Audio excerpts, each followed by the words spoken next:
What's up, guys? Welcome back to Snack Life. This is the second episode, and I brought Ron back today.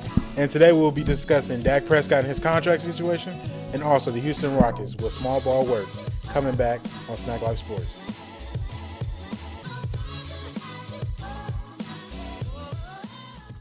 Hello, everybody. Welcome back to Snack Life News with me, GR Gasaway, and this is Ronald Diaz. And the first thing that we'll discuss is Dak Prescott. Dak is looking for a new contract with the Dallas Cowboys for the past season, but has yet to receive one. How do you think the situation will play out? And also, how will their season go next season? Ron, what do you have to say about Dak Prescott and Cowboys situation? And also, how will their record look next year? It's a couple of things. With this Dak Prescott contract situation and with the Cowboys particularly, it's just when you're commanding $40 million, north of $40 million per year, right? Your play, it has to mirror that. And yes, everyone's going to say, well, Cowboys fans in particular are going to say, Dak Prescott did throw for more than 4,000 yards. He threw 30 touchdowns, which isn't bad. It's really good. It's really good. Those are nice stat lines and everything, but it didn't translate to much. If you're asking to be paid $40 million a year, those stats are supposed to garner playoff spots, playoff wins, and a championship appearance at least. Tom Brady, Aaron Rodgers, Drew Brees, Ben Roethlisberger, quarterbacks who have won Super Bowls don't even command $40 million a year. And yes, the market is the market, but it just doesn't pan out the way it should. That's a lot of money for somebody who has I believe one playoff win, in his career. And on the other hand, the Cowboys don't have another option. Dak Prescott is their quarterback, and their backup, I believe, is Cooper Rush. Yes. And it's one of those things where they're not in a position to draft a high-quality quarterback either. And Dak Prescott really is their best option. But it's one of those things that Jerry Jones, if he's going to invest that much money in Dak Prescott, the Cowboys, theoretically, they'd have to win the Super Bowl next year or within the next 2 years with a contract like that. Yeah. And you see what Patrick Mahomes just did with the Chiefs. That's someone who can get $40 million plus a year. No brainer. And the thing with the Cowboys, you asked what is their record going to look like next season? Well, honestly, because the Cowboys played a first-place schedule this past season, their record wasn't what it should have been, as we see all the time when they have a first-place schedule. The Cowboys are going to have a second-place schedule, so they're going to be better than 8-8 or 9-7. They're going to be at least 10-6, because that's what you see with the Cowboys. And, that's the definition of mediocre. It's the definition of mediocre. When you have a second and a third-place schedule, you outperform. Yeah. That gives you a first-place schedule the following year, you underperform. We've seen it with the Cowboys since 2013. 2013, Tony Romo, Des Bryant, those guys, they go 12-4.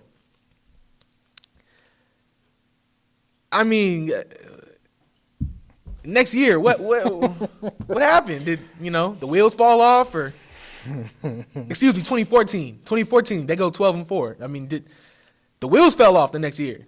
2015, the Cowboys won 8 games. That gave them a first place schedule the following year. What did we see? Dak Prescott, Zeke, 13-3. It's a pattern that's becoming more and more obvious, and Cowboys fans aren't gonna admit it. Those 5 rings somehow shield them from that. But next year, because they don't have a first place schedule, I'd say they go at least 10-6. Well, I hate to say this, but I'm on the Cowboys side. I think I think that Dak should get his money. I think he should get $40 million. I think he should get paid.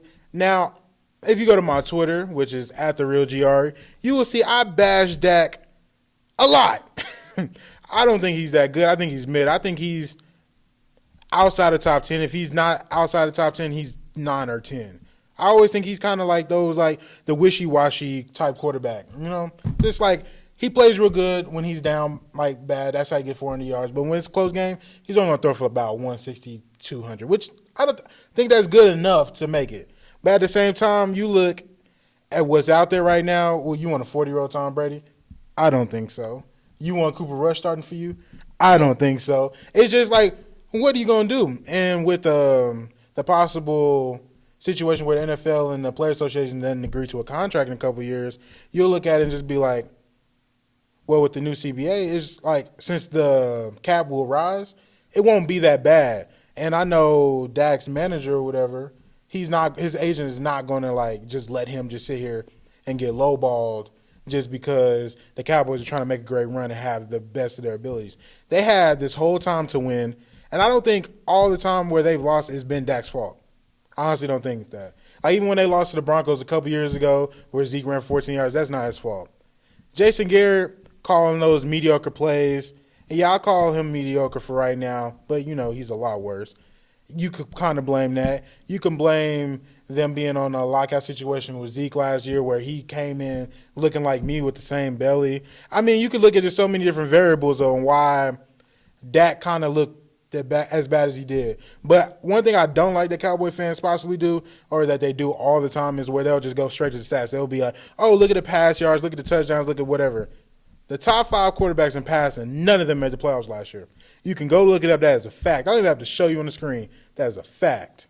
You want to know why it's a fact? Because most of them play down when they're losing, and they have more yards because they're trying to catch back up. That means the defense is more spread out. That means it's not more compact, and that means people are going to be in more of a quarter defense to where you can get off little 3-yard passes that they'll have like rack, which is, you know, receiving yards after the catch, and you can be able to actually have space to make it, you know. So I think that Dak deserves his money, but I also know that with the money that he gets, the money that Zeke gets, they might tag Amari Cooper. They got a new coach. Who are they going to blame when they don't win next year? Can't be Scott Linehan. Know that much. It can't be Jason Garrett. Now that we talk about that, there is one person, however, you can blame that Cowboys fans will not. Never. Jerry Jones. That bad man Jerry. Jerry Jones. Look, that man, yes, that man was the owner of the Cowboys when they won those 3 rings, Troy Aikman and Michael Irvin. But if you want change, you have to look at the one constant. Mm-hmm. They have gone through coaches. They've gone through assistant coaches. They've gone through players. One thing that seems to stay the same is their owner, Jerry Jones. He refuses to let up some of that power he needs his coaching staff to have. Mike McCarthy is a big coaching name, and it's a big coaching hire. This guy handled Aaron Rodgers. He was the coach for Aaron Rodgers. You know, one of the greatest quarterbacks in NFL history, possibly the most accurate in NFL history. And then you take him to the Cowboys, which is the most decorated franchise in football, without a doubt. And that's a recipe that can either be for success or for a disaster.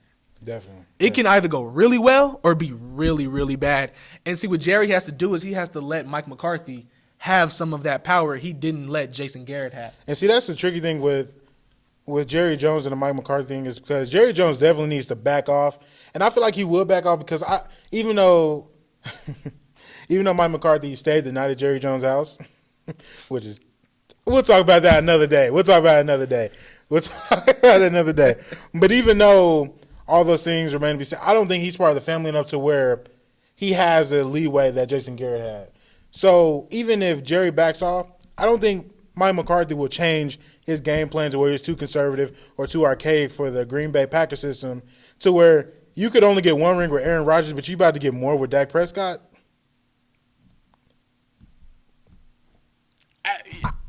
I just think that we just need to slow our roll here, Cowboys fans. I love y'all.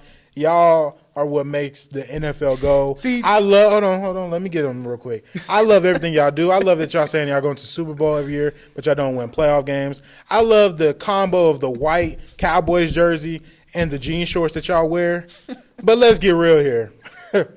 There is no ring coming to Dallas for a while unless the Renegades do something, but they're 1-1, so they'll probably not win anything either.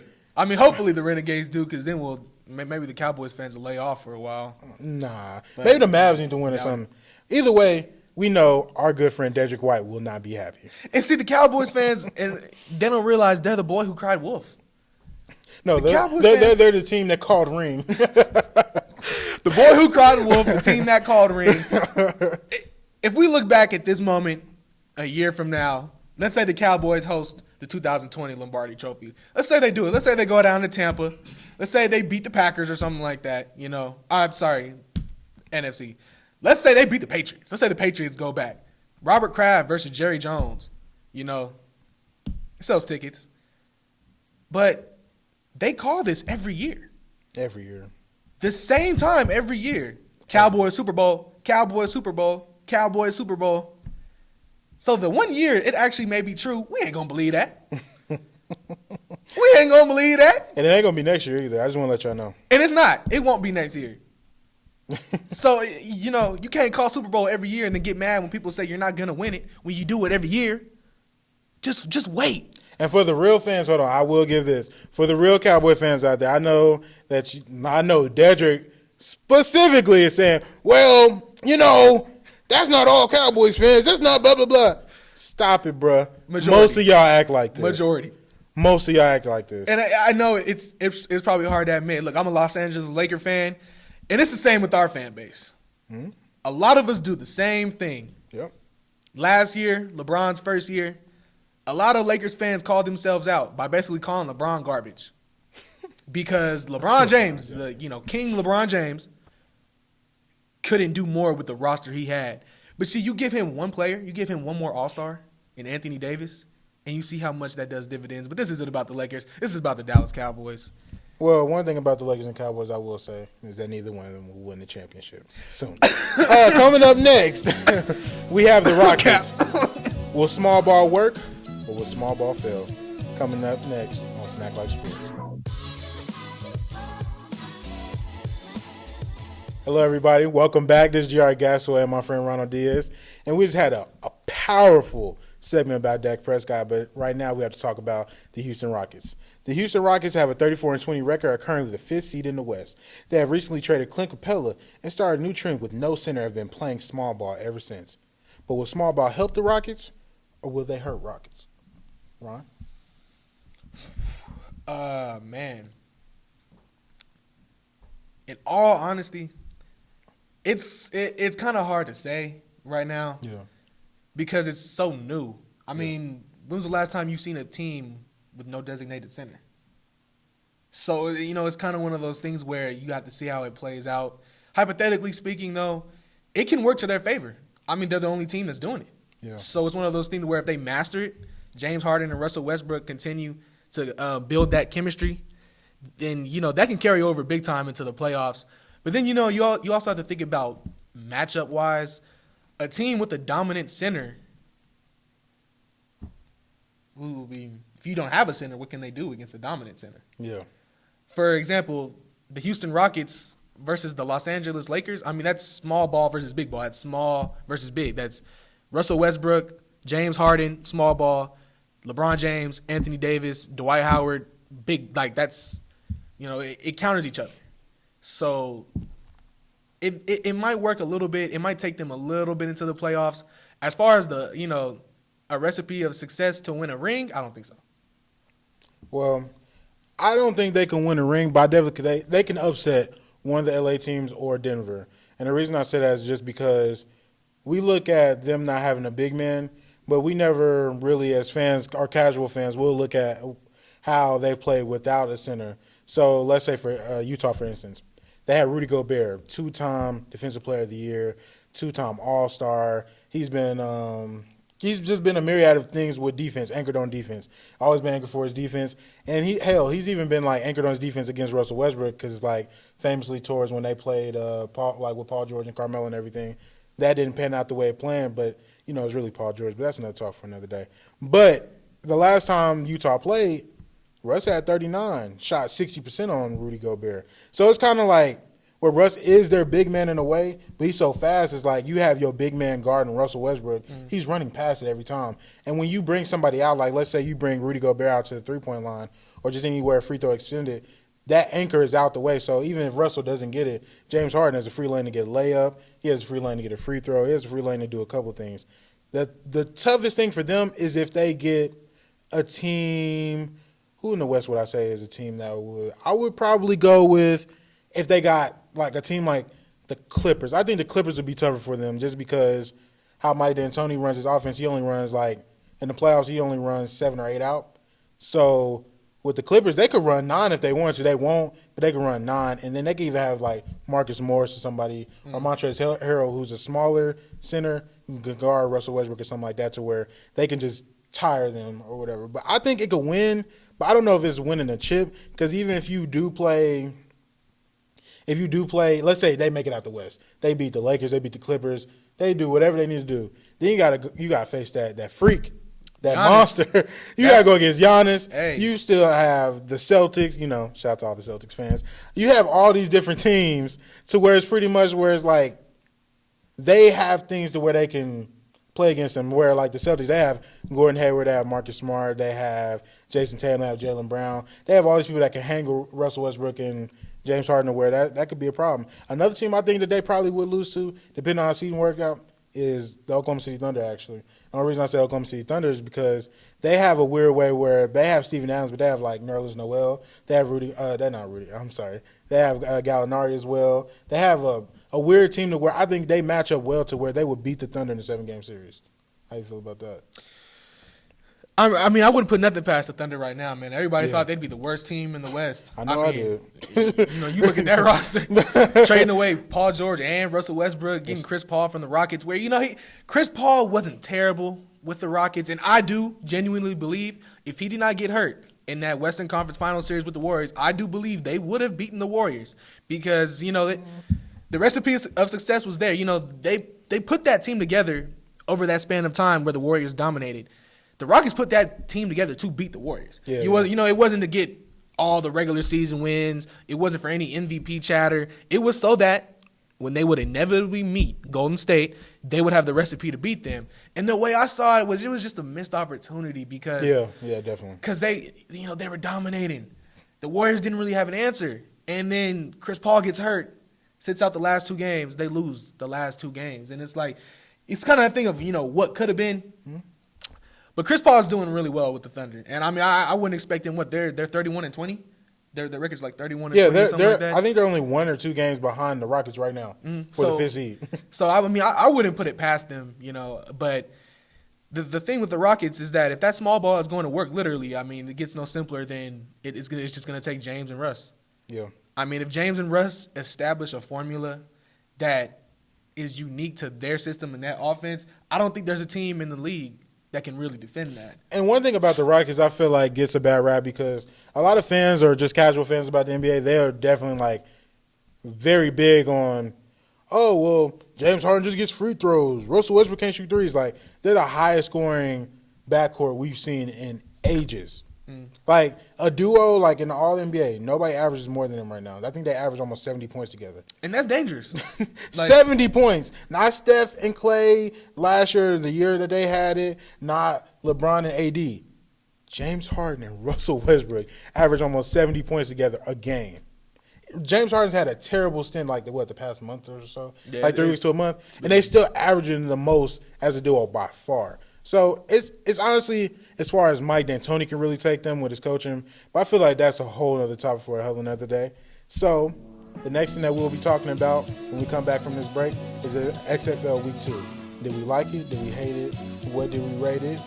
How was the quarterback play and everything else? Come back and live on Snack Life Sports. Hello, everybody. Welcome back to Snack Life Sports. This is Giari and my friend Ron, and right now we will be discussing the XFL. We're going to rank our top 3 XFL teams through Week 2 and how are we feeling about them so far through this season. Ron, who's your top 3? Well, I'm gonna go with the undefeated. I'm gonna go with Houston. Definitely Houston. I'm gonna go with DC. This third spot, it can go to Seattle, or it can go to the Renegades. I'm going to go with Seattle, just because they lost week 1 and they won this week, while Dallas won. Dallas actually won this week as well and lost last week. But Dallas didn't really look that good. I mean, it wasn't until the fourth quarter the offensive explosion came from both teams, really. It was the game was 3-3 and then 6-3 for pretty much majority of it. So I think Seattle has that third spot, and it's going strong. It's still going strong. It's not, it's not bad. It's really not bad. They had a really strong week 1, and they pretty much kept that sustainability in week 2. I mean, the viewership dropped a little bit, but yeah, that's, as you said, that's expected. I think the XFL has a chance to sustain itself throughout the course of this season. Unlike the first iteration a while back, I feel like this one has more of a chance to do it. I feel like it'll last longer than the AAF or whatever it was called, the American Alliance Football or whatever. But my ranking is number 1. I have to give it to the DC Defenders. They're looking amazing. They their whole playbook is opened up to a new level where they're doing lateral passes, and Cardell Jones is actually looking like he should be in the NFL, and it's kind of nice. Second, I would have to have the Houston Roughnecks. They look really, really nice. Those two teams right there. Those are two teams that could save the XFL this season. Yeah, I feel like both of those teams where I don't know how the East-West thing is, who's on what side or whatever, but if there was a way that we can get those two to play for the championship, if they could sustain their dominance on the rest of the league, I feel like that'd be great. And then third, I got to put my guys, Seattle, of course. So we pretty much had the same 3. It's just kind of switched up a little bit. But one problem I had with the XFL this week was just the lack of quarterback play. It was just god awful. Besides the DC Defenders and the Houston Roughnecks, other than that, it was just very mid. Yeah, it wasn't good at all. It was high school football, right. And the defense was looking nice. The offensive line play was actually looking nice. A big problem I had last week was the defensive end play. Defensive end play was very shoddy last week, but this week it seemed like they stepped up. But I don't know. It was just the quarterbacks I think they was chugging way too many beers after game, before game. I don't know what's going on. I've never seen that before, actually. It's so amazing that they can actually do that, where they can chug beer with the fans. They're happy, man. They're happy to be playing football. One team, even though this is me being biased because it's my favorite team right now, is Seattle Dragons. Is they had so many people there this week, and it was actually loud. It looked like a nice atmosphere, where people were having fun. People were just sitting there talking. It was just a great atmosphere. So that's what I like the most about the XFL this week. But they definitely got to step up on their quarterback play. So thank you guys for watching Snack Life Sports. This is Giari and Ron, and I'll put both of our Twitter, Instagram, our socials in the description below. Make sure you like and subscribe and follow. And next week we'll come back with more subjects. This is Snack Life Sports.